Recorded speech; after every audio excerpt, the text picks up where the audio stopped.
Hey guys, I'll tell you probably at the end of this video what the plans are for the next few days because there's so much to unpack in the videos.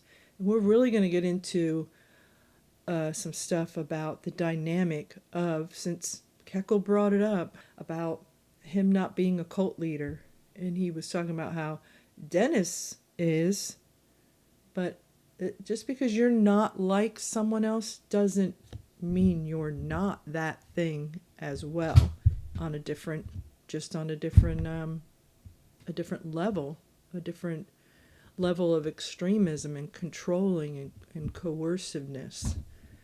And so let's listen to this clip from KINSON. This is from Thursday night, February the 15th. And then we'll go from there. There were ways that Pastor Davis used to come up sometimes and you'd say, "Hi, Pastor," and he'd go, "What?"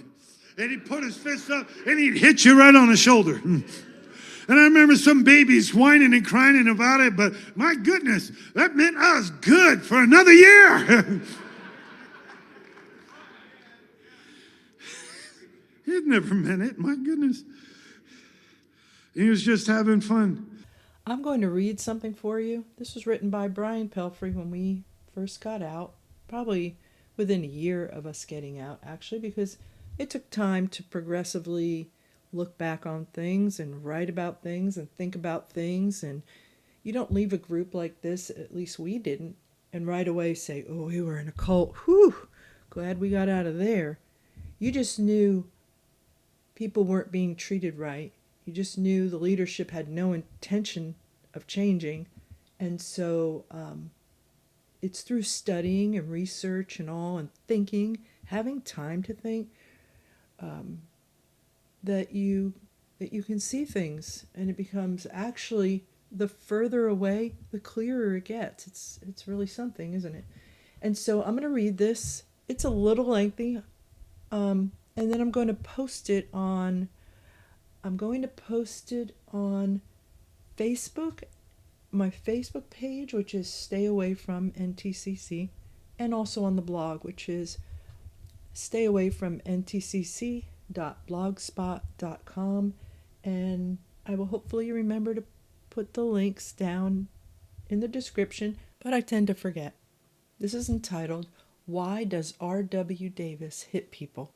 R.W. Davis is the founder of New Testament Christian Churches of America Incorporated. He is deceased as of 2014.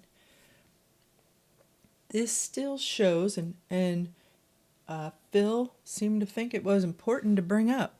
Have no idea why he did that.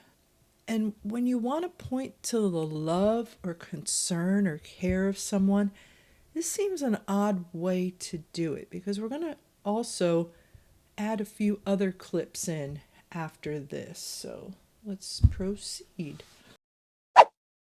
You've probably witnessed it many times. The victim rarely sees it coming. He's standing in the church vestibule, engaged in conversation with a handful of brethren, when suddenly he receives that signature look from one of the fellows, that look that silently warns, "Watch out, pastor's behind you," but it's too late.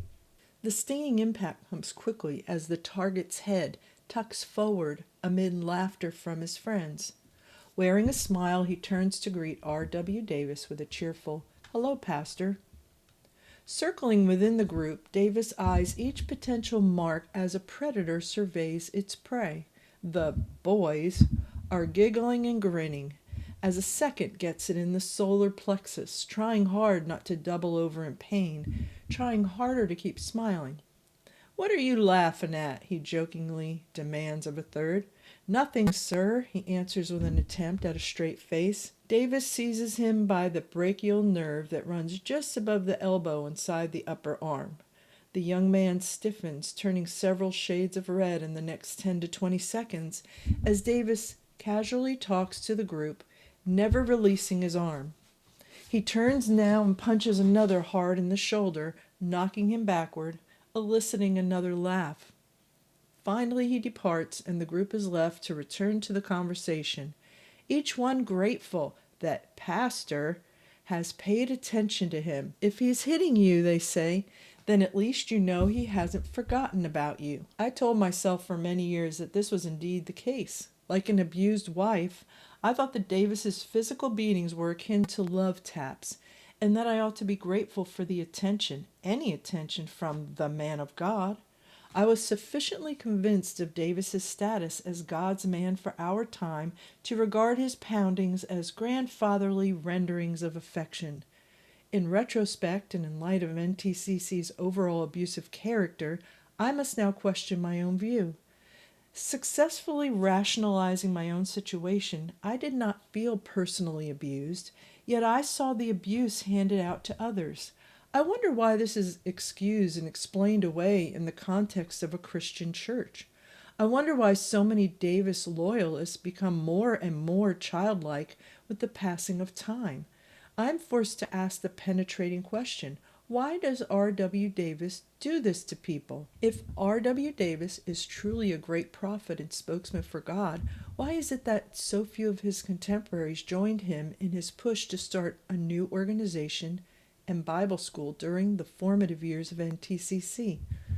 We are given to understand that many of them were able to see through his spiritual veneer to the ambitious man beneath. It is reported that he made efforts to place himself at the forefront, to have the supremacy over others, through clever maneuvering and posturing. We're not privileged with detailed information concerning financial and legal maneuvers, but it comes to our attention that his posturing involved a pattern of behavior that was obvious to the more seasoned members of Davis's would-be entourage. Davis developed the habit of treating his equals as subordinates, making it clear that he was to be the chief of the tribe. He called other men son, as in, "Come here, son, I want to talk to you."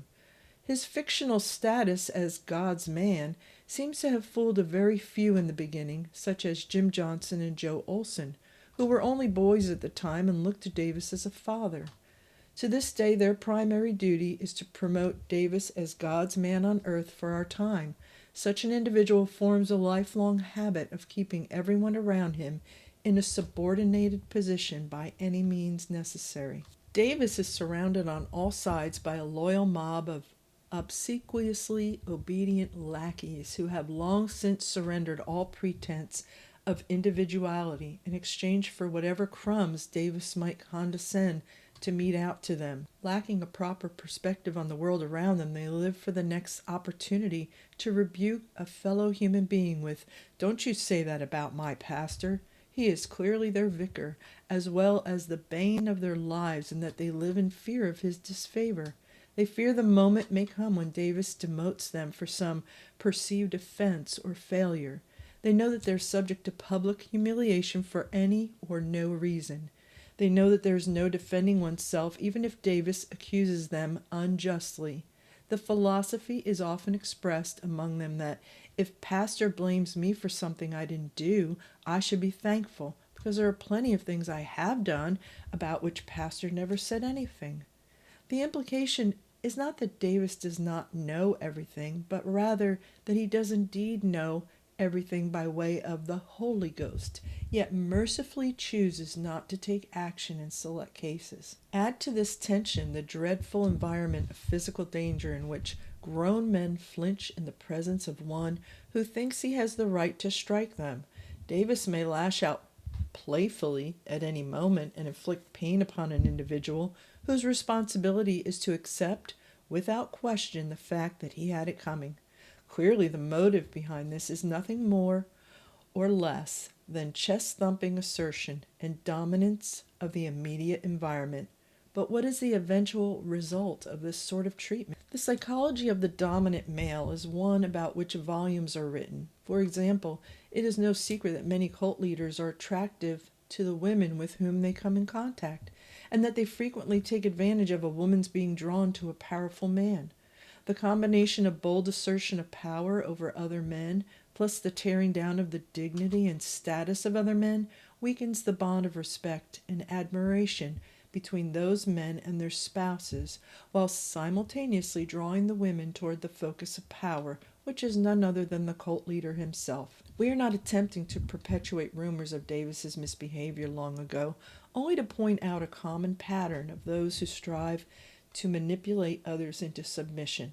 The cult leader can tolerate no division of loyalty or admiration, and those who garner respect from the vassals on their own account must be either neutered or embarrassed. The modus operandi, or MO, of R.W. Davis, even today, is to strengthen the tie of dependency and obedience to the leadership himself, while severing the horizontal ties of loyalty among his followers. This means that friends will shun friends who are disloyal to Davis. Spouses will view departure from the cult as grounds for divorce, and even children are encouraged to disown their parents, and parents their children, in favor of the cult leader. Davis uses fear and intimidation combined with a reckless disregard for the dignity of the men who call him pastor, abusing them verbally and physically in the presence not only of the larger group, but also of their wives and children. This is easily disguised as mere manly horseplay. Manly fathers often trounce their sons playfully, punching them harmlessly on the arm and wrestling in a good-natured fashion. Friends do the same to one another, yet R.W. Davis is neither the father nor the social equal of the men on whom he inflicts this affection. He has no fear that anyone around him will dare to touch the Lord's anointed. He also sprinkles in occasional expressions of real playfulness and even loving gestures, which balances his approach and leaves everyone guessing as to his thoughts and motives. Nobody can predict his next move. It is the very nature of control. This behavior is an apt metaphor. It reflects and summarizes R.W. Davis's entire approach to what he calls the ministry. Push and people have to move. If they don't, you don't need them. If they push back, they will be dealt with. His ministry is nothing more than a clenched fist poised to enforce his will and opinions. Yes, they do write books about this stuff, but the truly skillful practitioners do not need to be told how. They simply have an impulse to control, and acting always upon that impulse, they learn quickly by experimentation the best ways to manipulate people. They are the case studies that the authors observe when gathering material.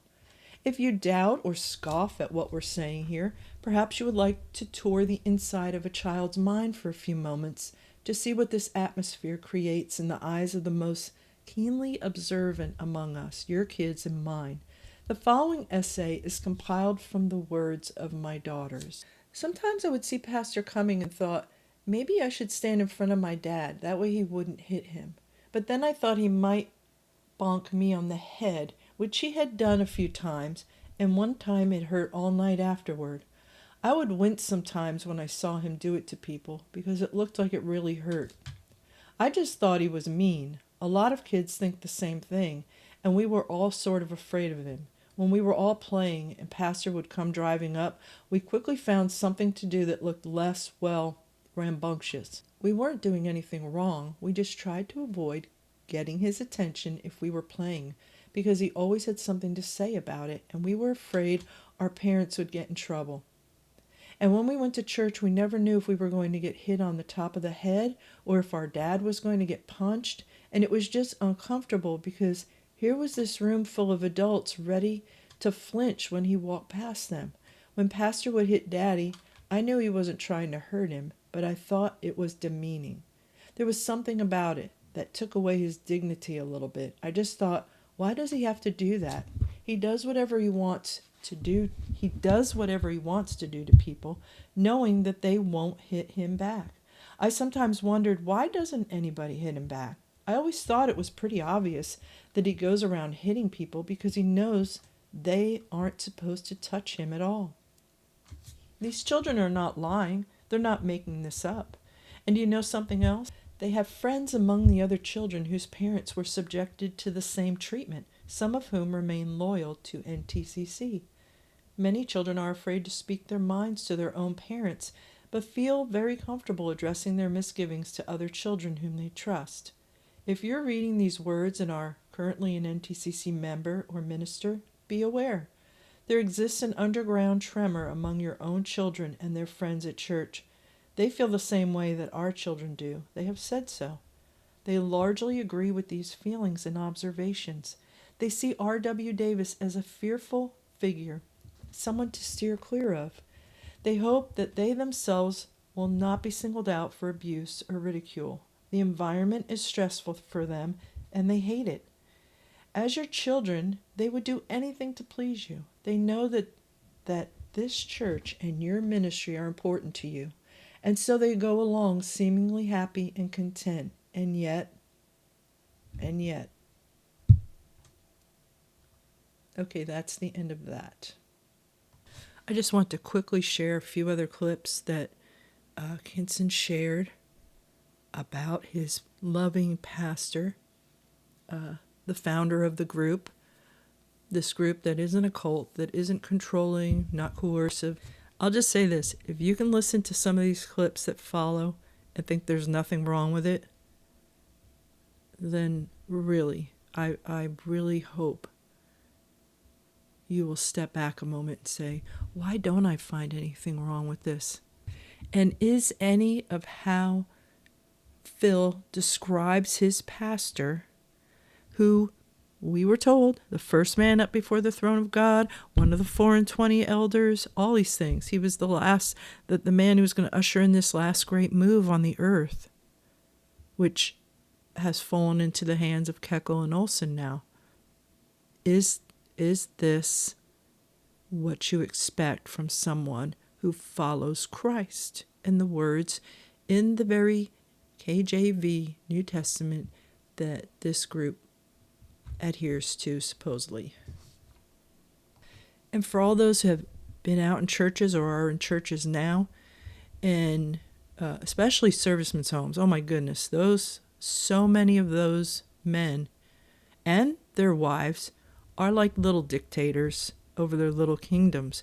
And if you want to know why, here we go. Here's a glimpse. We got up to take up the offering one night. I don't know, maybe I was just putting off a certain spirit. I don't know. Pastor looked at me and, Sporty, come on up here. I looked at him. Okay, so I came up, took up the offering, and every time he saw me, hey, Sporty, how you doing? One time I looked at him and said, sir, how come you calling me Sporty? Because I want to.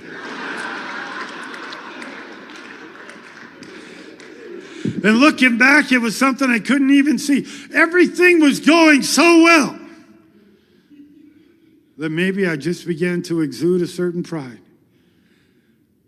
I don't even know, but I just know that God has a way of undercutting. Well, preacher, I would have got offended. Maybe so. I didn't. That was my pastor. And I knew he cared about me. And I knew it was wrong to disrespect him. I knew it was wrong to correct him. I knew it was wrong to come up and say, that's not what I want to be called. I'm sorry, I have to put in an oh my God here. Does KINSON hear himself? Does he hear himself? Does he know what he's saying about this man and about this group? He was working on me. He was making me a preacher. Dude, you just said a mouthful. A mouthful. That's why these preachers are out there. Don't you question me. We heard Geyer saying that. He doesn't want people questioning him. How many of these preachers out there? Don't question them. If they want to call you whatever they want to call you, it totally strips you down from your own identity. You know how many people in Davis's class back in the day, he would read out names and he would mispronounce them because he didn't care. He didn't care enough to figure out how to say it. And when a brother or a lady would raise their hand and say, "Oh, sir, it's this," he would just look up and everybody would tremble like, "Oh my God, I cannot believe that guy just corrected Pastor Davis." It was crazy. When we get to look back on it now, so you've just dressed down these people about, and that's exactly what KINSON is saying here. That's how Davis portrayed it. If you wanted to correct him about how to say your name, then you were filled with pride. Someone should have just reached out, punched that guy in the arm and said, "Hey, Pops, how's the cult coming along?" You know what you do when you have true, not just pastoral love, not just ministerial love. "He was making me into a preacher," he bellows. So proud of that. If he cared, if he loved, I don't know, I just have to say, what would Jesus do? Would he say, "Who are you? I don't care how your name is pronounced. You're so full of pride"? That wouldn't happen. I'd like to believe it wouldn't, but let's say this. We're just people who want our name pronounced. It happened in school all the time, right? You have, and really, some people have some strange spellings of names, so it is difficult. So what you say is, "Oh, I'm sorry, brother. How do you say that? You know what? I'm going to write it in the attendance book phonetically so I won't mess it up next time. I'm so sorry. Forgive me." And you move on. No, not Davis. And the spirit of Davis is in Keckle. The spirit of Davis is in Dennis. The spirit of Davis is in KINSON. The spirit of Davis is in so many people. It is, as I've said before, the DNA of this organization. And those who don't like that and don't want to be part of that need to just take a hike.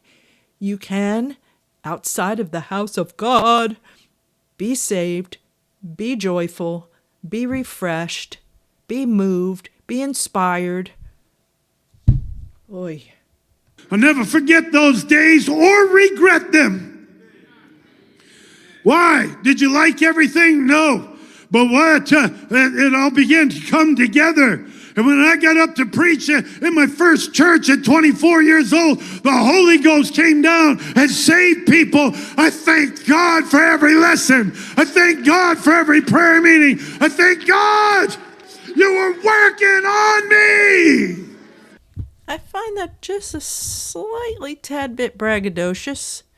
What he's saying is all of that boot camp stuff that he went through with his pastor and his pastoral love that is portrayed in very strange, controlling ways, very similar to cult leaders. He said that is what made him. And at only 24 in his church, people got saved because of that. No, that's not what it is. It's the faith of those people. Where do you come from that you can say things like this with a straight face? You know, God can use a donkey's butt to preach. And people can get saved? Pretty sure. It's just the faith of those people. It's not who you are and how the man of God prepared you by punching you, by calling you some name he dreamt up. You keep your pride under wraps. Come on, dude, wake up. I think you were probably a nice man at one point. I've heard stories of people who you were their first pastor or one of their pastors way back a while ago, and they see the difference in you. I really want you to have all this information at the ready. Not just those who are in. Anyone, please listen to this. This is 2024. You can go to if you're bent on being in an organized church, you can find something where there is real love and not this nonsense. This is how these men were prepared to go out, and that's why if you experienced this boot camp style Christianity, this controlling, micromanaging, keeping you busy every single moment of the day, making you feel guilty, and you're not dedicated to God. Oh, he goes off on people in this service about that, about not being in the house of God. Where's your dedication? It's not a thing. It is not a thing. The end.